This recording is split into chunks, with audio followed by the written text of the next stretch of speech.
Hello, green chillies ഫുഡിലേക്ക് സ്വാഗതം. മക്കളെ, ഇന്ന് ഞാനൊരു സൗന്ദര്യം വർദ്ധിപ്പിക്കുന്ന റെസിപ്പിയുമായിട്ടാണ് വന്നിരിക്കുന്നത്. ജലദോഷമായതുകൊണ്ട് എൻ്റെ ശബ്ദത്തിന് ചെറിയൊരു മാറ്റമുണ്ട്, ക്ഷമിക്കണം. മുഖം വെട്ടിത്തിളങ്ങാനും ചുളിവ് വരാതെ യൗവനം നിലനിർത്താനും സഹായിക്കുന്ന ഒരു ഓയിലാണ് ഇന്ന് നമ്മൾ ഉണ്ടാക്കാൻ പോകുന്നത്. എൻ്റെ മക്കൾക്കും ചെറുമക്കൾക്കും വേണ്ടിയാണ് ഞാനിത് ഉണ്ടാക്കുന്നത്. ഇതിനായി ചെറിയൊരു പപ്പായയും ഒരു ക്യാരറ്റും ബീട്രൂട്ടും വേണം. മുഖ സൗന്ദര്യത്തിന് വേണ്ടി മിക്കവരും പലതും മുഖത്ത് തേക്കാറുണ്ട്. എന്നാൽ ചിലർ ഒന്നും തന്നെ ഉപയോഗിക്കാറില്ല. അത്തരക്കാർക്ക് വളരെ ഈസിയായി ഉപയോഗിക്കാൻ പറ്റുന്ന ഒരു ഓയിലാണ് ഇത്.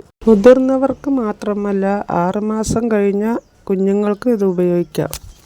മക്കളെ, ഗ്രീൻ ചില്ലീസ് ഫുഡ് എന്നാണ് നമ്മുടെ ചാനലിൻ്റെ പേര്. രുചികരമായ ഭക്ഷണ പദാർത്ഥങ്ങൾ നമ്മുടെ ചാനലിലൂടെ ചെയ്തു വരുന്നുണ്ട്. ചാനലിൽ കയറി കണ്ടു നോക്കൂ, നിങ്ങൾക്ക് എന്തായാലും ഇഷ്ടമാകും. ഒന്ന് സബ്സ്ക്രൈബ് ചെയ്ത് സപ്പോർട്ടും കൂടി ചെയ്യണേ. ബീട്രൂട്ടും ക്യാരറ്റും നന്നായി കഴുകി ചിരകി എടുക്കുക. ഈ ഒരു ഓയിൽ മുഖത്ത് മാത്രമല്ല, ശരീരം ഒട്ടാകെ തേച്ചു കുളിക്കാം. ഇതിൽ കെമിക്കൽ ഒന്നും ഇല്ലാത്തതുകൊണ്ട് ധൈര്യമായി സ്ഥിരം ഉപയോഗിക്കാം. പപ്പായ കഷ്ണങ്ങളാക്കി അരച്ചെടുക്കുന്നുണ്ട്. ഇനി നമ്മൾ ഇതിലേക്ക് ചേർക്കാൻ പോകുന്നത് ഗ്രാമ്പു ആണ്. 7 ഗ്രാമ്പു എടുക്കുന്നുണ്ട്. ഈ ഗ്രാമ്പു ചെറുതായിട്ടൊന്ന് പൊടിച്ചെടുക്കണം. വെയിൽ കൊണ്ടുള്ള കരിവാളിപ്പ് പാടുകൾ മാറ്റി മുഖം വെട്ടിത്തിളങ്ങാൻ ഇതിലെ ചേരുവകകൾ സഹായിക്കുന്നു. ഇനി നമുക്ക് ഈ ഓയിൽ എങ്ങനെ ഉണ്ടാക്കുന്നത് കാണാം. ഇതിനായി ഒരു ചട്ടി അടുപ്പത്ത് വയ്ക്കുക.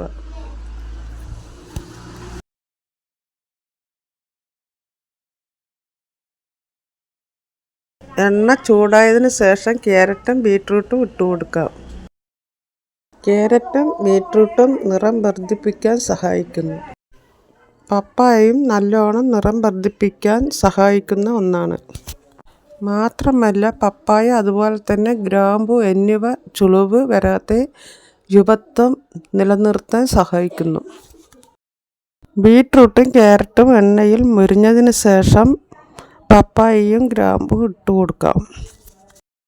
എണ്ണ നിറം മാറി വരുന്നത് വരെ തിളപ്പിച്ചെടുക്കാം. നമ്മൾ ഈ ഓയിൽ ആവശ്യക്കാർക്ക് വിൽക്കുന്നുണ്ട്. താല്പര്യം ഉള്ളവർ വാട്സാപ്പിൽ ബന്ധപ്പെടുക.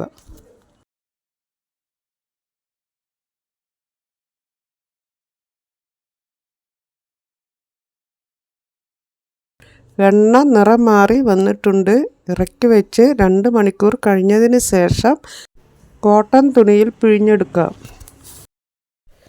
കുളിക്കുന്നതിന് അരമണിക്കൂർ മുമ്പോ രാത്രി കിടക്കുമ്പോഴോ ഇത് ഉപയോഗിക്കാം. രാത്രി ഉപയോഗിക്കുന്നതാണ് കുറച്ചുകൂടി നല്ലത്.